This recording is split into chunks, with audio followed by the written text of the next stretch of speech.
60 seconds. She had a head attached to her back, which was really strange. Dear Mother, I miss you. How are you? I'm hosting the game now. That's great. Thank you. Right, okay. Hey there, it's Raul. It's Friday night, and we're playing You Don't Know Jack. Are we partying or what? How many people do we have playing? One player, Fantastico. Go ahead and type in your name. Show. Another thing, are you looking for a 7-question game or a 21-question game? Oh, boy. Just give them to him. 30 seconds. Don't ask him questions and get back. You have the letter B as your buzzer. That's B as in Bridges of Madison County. That's right. And 2% 20 empty. seconds. Remember, if you're in danger, save yourself, then save the contestant. Ah, man, I can't believe we're at 20 already. Hey, when you know an answer, buzz in. If you don't, don't. But if you buzz, you only got a few seconds to pick one of the choices or you're gonna lose cash, all right? 10 seconds. All right, then. 9, Good luck. 8, 7. Okay, 6, here we go. Lose 5, the desktop. 4, $19.95. 3. Black. Now, and you too can be selling crap like this.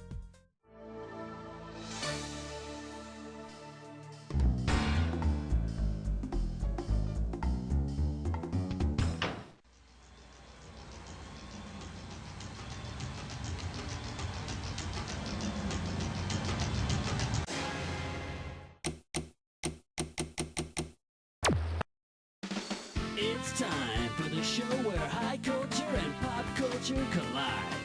Hello, my name is Schmitty. This is You Don't Know Jack TV. If you would like a written transcript of today's show, just keep a pencil handy. Okay, this is it. Just you. I hope you appreciate this. All right, let's go. Category, please. Question 1 is taped before a live studio audience. Let's take a look at, if you think Vietnam was bad, how does $2,000 sound? Now you listen here. The late 60s were a very controversial time for television. Consider the Smothers Brothers Comedy Hour. It brought irreverent, even politically challenging humor to mass audiences between 1967 and 1969. The show featured performers like Pete Seeger and Joan Baez, who represented anti-war sentiments on the otherwise sanitized primetime schedule. After canceling the Smothers Brothers Comedy Hour, with which show did CBS replace it? Hee-haw! My Mother the Car! After yanking the Smothers Brothers off the air in 1969, CBS made the brilliant choice of replacing them with the biting social commentary of Hee-haw. So now tell me, is it just me, or does LBJ look frighteningly like Junior Samples? Give me a category.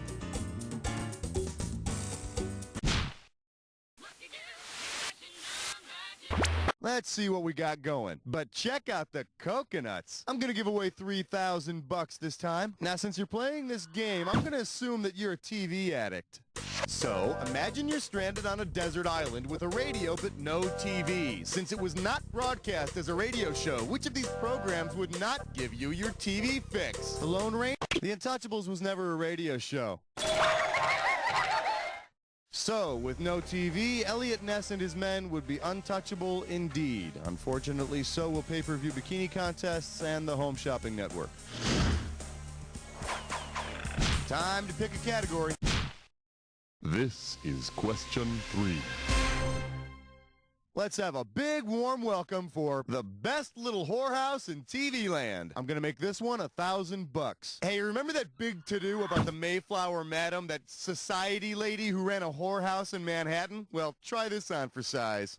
If the Mayflower Madam were replaced by Wayland Flowers Madam, whom would the local Johns be paying for services rendered? The Mayflower Madam would be replaced by a craggy old puppet named Madam, the co-host of Wayland Flowers' freaked out talk show.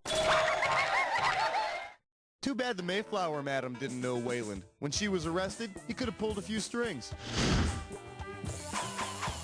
All right, pick a category.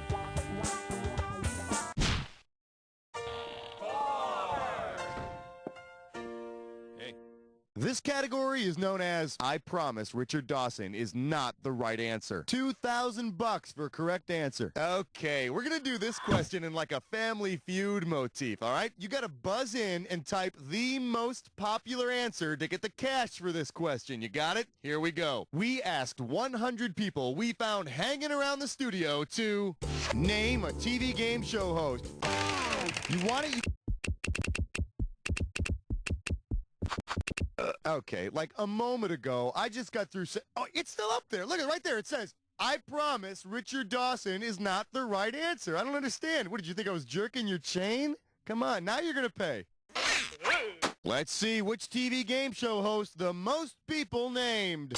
Alex Trebek!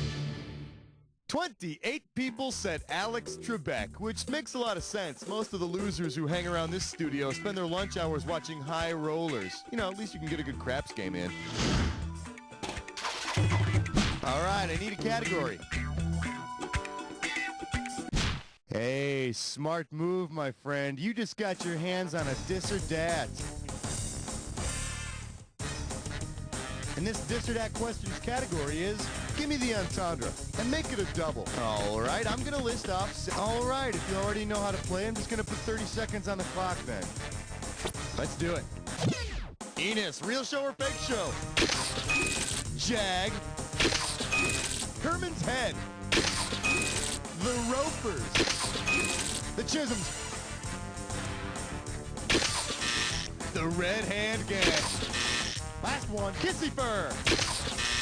That's all 7. You know, you only got 4 of them right, which is not very reassuring for the rest of the game, is it? Let's look at your new score.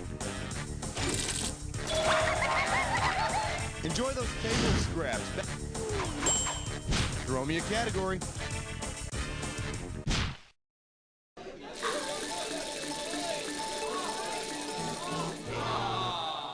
The category, Lucky Rednecks and the Way of God. You get this one, you pocket $2,000. Get the wax out of your ears, it's question time. Based on Granny's given name on the Beverly Hillbillies, what might you expect her to do on an episode? Part the water in the swimming pool, be crucified on a doorpost, herd pairs of critters into an ark, or sacrifice Jethro.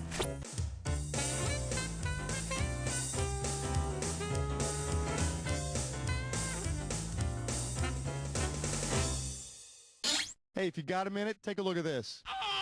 Granny's name is Daisy Moses, so maybe she'd be able to part the water in the cement pond. Sorry, but you're not going to get a burning bush joke here. My mom raised me proper-like. Give me a category. Hi. Order.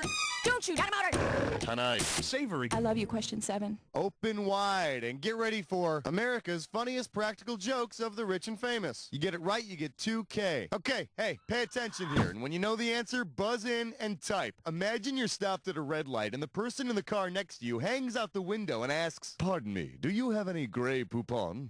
Based on the original Grey Poupon ad, what should you say in reply? It's all yours. Yes. No. Next time, think about typing this. Grey Poupon, but of course. What else would I eat with fried bologna and Wonder Bread? Category, please.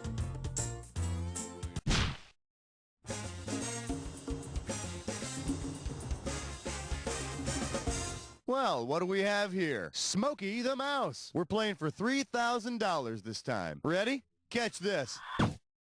If a new toothpaste were released combining nicotine stain removal with the cute mouse puppet from Topol is the smoker's tooth polish, and the cute mouse puppet from the Ed Sullivan shoe is called Topo Gigio, so together they'd be known as Topol Gigio. And I heard the commercial stars Topol Gigio's cute little puppet friend, Bronchi Lung Chunk. Time to pick a category.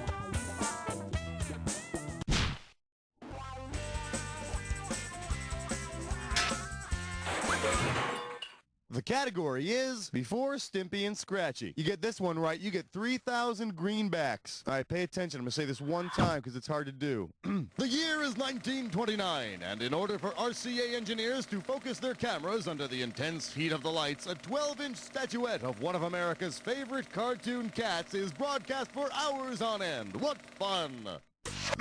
Okay, now, considering the cartoon cat that was used as TV's first test pattern, what might you hear kids say after watching the figure for hours? The cat with the magical bag of tricks is Felix the cat.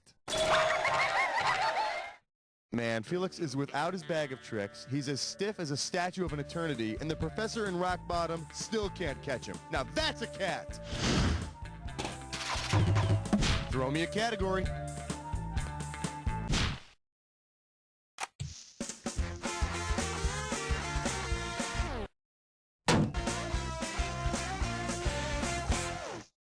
We're calling this one music television that actually plays music. $1,000 at stake on this one. And now, your question.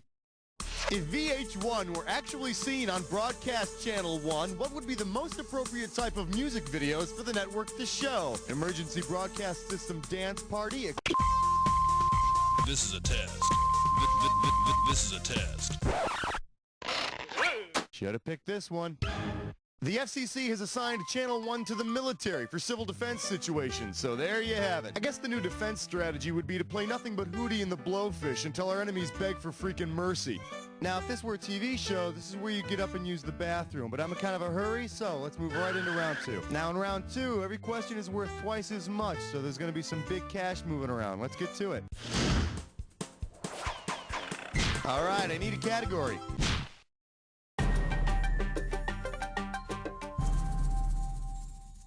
Shake hands with I Want Your Pants. 4K coming your way for a right answer. Okay, free your mind. Say you're suing the pants off of somebody. If the People's Court awards you the maximum amount of damages, what can you expect to collect from the defendant? A $100 pair? A $500 pair of pants? What are you, suing a J. Crew model? I could have given you some cash if you picked this one.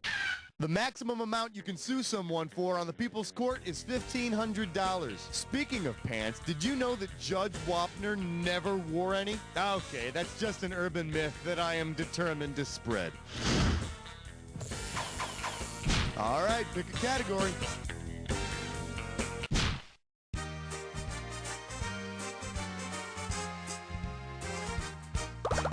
For your enjoyment, classic TV and backstage rants. You get a right answer, you're walking away with $4 grand. Okay, you can pretty well imagine that in the days of live television, working backstage was incredibly stressful. Suppose the writers for Sid Caesar's Your Show of Shows had gotten fed up with the tensions of live TV. Given the show's writing staff, which tantrum would you definitely not have heard? Milton Berle was too busy writing for his own live show, Texaco Star Theater. Besides, I can't imagine Uncle Milty throwing a tantrum. Cream pie, maybe, but never a tantrum. Time to pick a category. 13! For your viewing pleasure, Steven Spielberg presents Anti-Brainiacs. If you know this one, you're getting $4,000. Hey, did you ever see the movie Poltergeist, where the suburban family's house is haunted because it's built on this Native American burial ground? Yeah, talk about location. If the Poltergeist family wants to exorcise their house using a pair of actors who had roles on a show about ghosts and a show about Native Americans, whom should they call? Tony Randall and Jack Klugman, Forrest Tucker and Larry Storch starred in F Troop, which featured the Hakawi Indians, and in the 70s kids show Ghostbusters. However, if the Poltergeist family is haunted by F Troop's Hakawi Indians, the only thing they gotta worry about is not succumbing to the excessive zaniness. Category, please. Uh-oh, fresh slut tits eyesore. It is time for observations. One gibberish category coming up. The Weather Channel can be so melodramatic. Let's see how much of $10,000 you can win on this gibberish question. All right, listen up. Every second and a half, some of that cash is going to disappear. So if you want to win big, you got to move quick. Okay, get ready to buzz in quickly and tell me, with what does this rhyme? Sure! Come on, start typing and hit. You know, people say that Norm and I are kind of similar. For instance, whenever I walk into a room, people always yell, Schmitty. Watch, check this out. Hey, everybody. Hey. Okay, let's move on. Give me a category.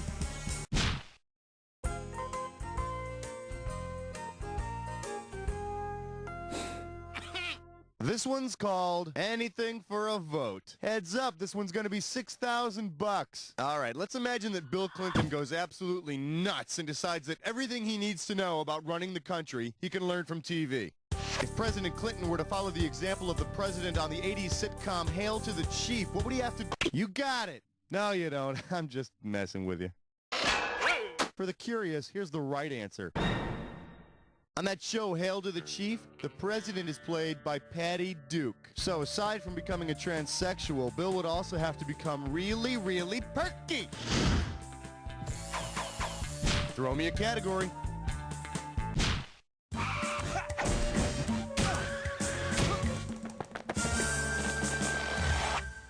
All right, give it up for, in a past life, I was desperate for work. I'll give you 4,000 clams for this bad boy. Hope you're hungry. It's question time. If David Duchovny were to model his X-Files character, Agent Mulder, after the DEA agent he played on another show, what would he do on the job? Bake Cancer Man a cherry pie, borrow an outfit from Scully, use the cell phone in his shoe, or a soft shoe routine. Well, you must be one of the 3 people who watched Cop Rock. Here's the one the winners pick. Before he was Agent Mulder, David Duchovny played the cross-dressing DEA agent Dennis/Denise on Twin Peaks. And hey, look at it this way. If he gets fired from the DEA for cross-dressing, he can always go to work for the Clinton administration. All right, pick a category.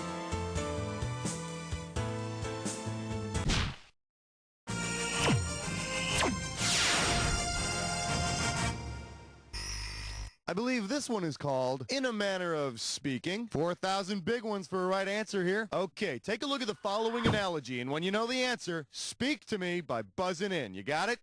Jesus is to parable as Gerald McBoing-Boing is to... Just as Jesus often spoke in parables, Gerald McBoing-Boing is a 1950s cartoon boy who speaks in sound effects. My disciples, take these loaves and fishes and...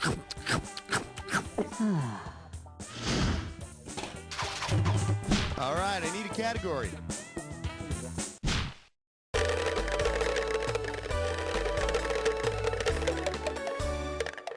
Here we have, keep your fingers out of there. How does $4,000 grab you? Now let me ask you, when you see wet cement, are you ever tempted to leave a handprint? Okay, then you take a look at this picture and tell me, who most likely left this handprint?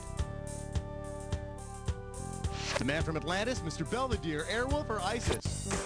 The man from Atlantis has webbed hands and feet. All the better to swim to the depths of the Nielsen's. Give me a category.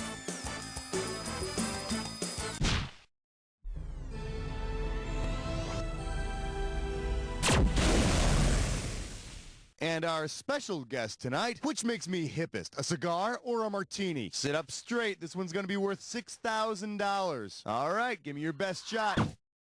If you're a bartender and someone asks you to fire up a colortini, what would be your most appropriate response? Haven't you had enough, Norm? Shaken or stirred, JJ? Coming right up, Mr. Snyder. Or this one's on the house, MacGyver. On his Late Late Show, host Tom Snyder frequently tells his viewers to fire up the colortinis and watch the pictures as they fly through the air.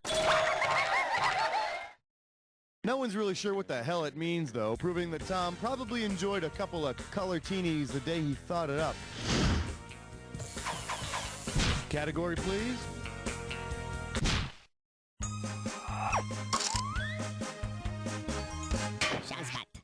Coming at you, signed, Addicted to Television, and Dumb. I got $2,000, says you don't know this one. Think fast, it's question time. If you mistakenly wrote a Dear Abby letter to Abby Bradford, what question would she be best? Abby Bradford is the stepmom on 8 is Enough. Dear Addicted and Dumb, how do you successfully raise 8 children? Booze, and lots of it. Time to pick a category.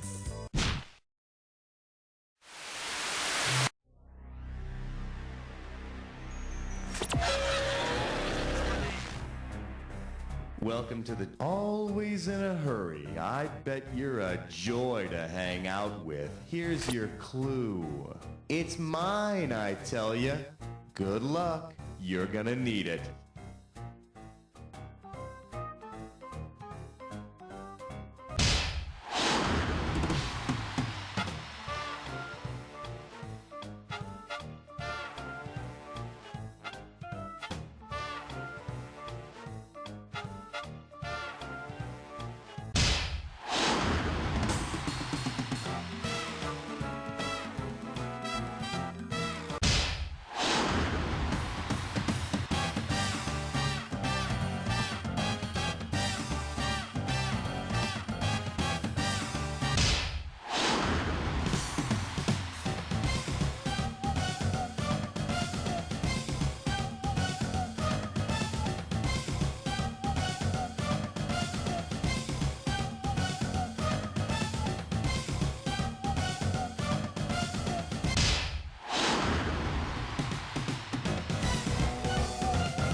Yeah, baby, you are all over that attack. Let's see what you did, you score. That's the game.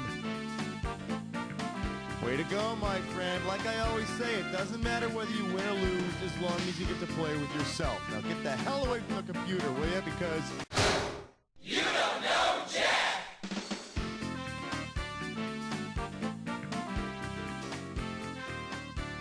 Great show, everyone. We have some lovely parting gifts for you. Hey, Raul, are we doing this again or what? This is a relatively healthy. Top of the high scoreboard. Way to go, player. That's like the cherry on top of the sundae. You know, one of those cherries that taste like you're chewing on a rubber eraser. One of those gooped in syrup, plasticky tasting ones. You know what I mean. Hey, if you want to play another game, just let me know. This is an